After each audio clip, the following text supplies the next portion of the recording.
ఏంటి uncle చూస్తుందా? Uncle ఏంట్రా uncle? Krishna గా టైంలో అంకుల్ అని పిలిపోతే గౌతమ్ మామని పిలవాలా?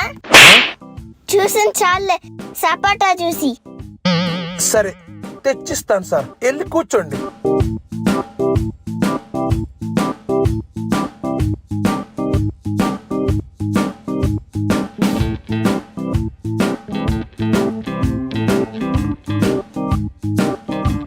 అంకుల్ ఈ కొంచెం బూస్ట్. అంకుల్ ఏంట్రా ఇందాక సెట్ అయ్యేసావుగా, దొబ్బే. ఇప్పుడు ఏం చెయ్యాలి? అన్నయ్య సారీ అన్నయ్య, ఇంకెప్పుడు అంకుల్ అని పిలవను. అది ఇప్పుడు దారిలోకి వచ్చావు, బుష్టే కదా.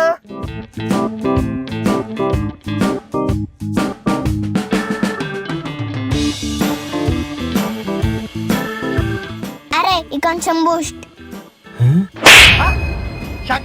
అరేనా అన్న అంటే నాకంటే పెద్ద, అదే అరే అంటే నా ఫ్రెండ్ అన్నా. నువ్వు నాటి, నువ్వు నాకు నచ్చావురా. ఇదిగో వెళ్ళిపో. A few moments later. Babu forex baby ఈ కొంచెం బూస్ట్ అయ్యి. ఫారెక్స్ బేబీయా? అరే నువ్వు బూస్ట్ కోసం మరీ ఇంతకు మించి వయసు తగ్గలేవులే గాని, ఈ బూస్ట్ కోసం మరీ అంత కక్కుర్తి ఏంట్రా? మరేం చేయమంటావు? నాకు బూస్ట్ తాగుతూ ఉంటే తింటమే ఇష్టం. అది తెలిసి మ్యామ్ తాటమే మానేశాడు, అందుకని ఏం చెప్పి తెలియక మీ షాప్ కు వచ్చి తాగుతుంది.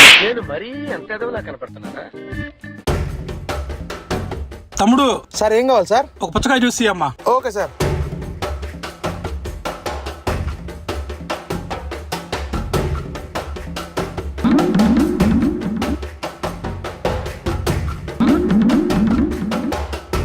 ఏమ్మా విత్తనాలు తీయాలని తెలీదా? సార్ అంత పెద్ద పుచ్చకాయలు ఇంత గింజలు తీపోతే ఏమవుతుంది సార్? ఏమవుతుందా? ఒక్కటే కలుపు మొక్క కదా అని పొలంలోంచి వదిలేస్తే పంట చేతికి వస్తుందా? ఒక్కడే కదా లంచగొండని వదిలేస్తే దేశం బాగుపడుతుందా? మరి 1-2 గింజలే కదా అని వదిలేస్తే టేస్ట్ ఎలా వస్తుందిరా బ్లడీ ఫుల్? ఏంటి సార్, నేను ఆ పుచ్చకాయలో గింజలు తీక దేశాన్ని నాశనం చేస్తున్నానా? అర్థమైంది సార్, దేశాన్ని నాశనం కాదు కదా, మీ టేస్ట్ కూడా పాడు చేయను. ఒక్క నిమిషం ఉంది సార్, పుచ్చకాయలు అన్ని గింజలు తీసి మీకు చూపిస్తాను. అది అలా చెయ్యి, పుచ్చకాయలో గింజలు తీ, దేశాన్ని బాగు చెయ్యి. ఎక్కడ నగ్గాలో కాదురా, ఎక్కడ తగ్గాలో తెలిసినోడు గొప్పోడు. అన్నా ఏమేం ఫ్రూట్స్ ఉన్నాయి? మన దగ్గర అన్ని ఫ్రూట్స్ ఉన్నాయి సార్, సీజనల్ నుంచి నాన్ సీజనల్ వరకు ఆల్ ఫ్రూట్స్ అవైలబుల్. ఫ్రెషేనా? మామూలు ఫ్రెషా? ఎప్పటికప్పుడు ఫ్రెష్ స్టాక్ లేకపోతే మేము బేరం కూడా చేయము సార్, అన్ని ఆల్ ఫ్రెష్. అయితే ఫ్రెష్ గా ఫ్రూట్ చూసేసి. Okay sir. ఏంది నేను ఫ్రెష్ జ్యూస్ ఇమ్మంటే నువ్వు ఆల్రెడీ చేసిన జ్యూస్ నాకు ఇస్తున్నావు? లేదు సార్,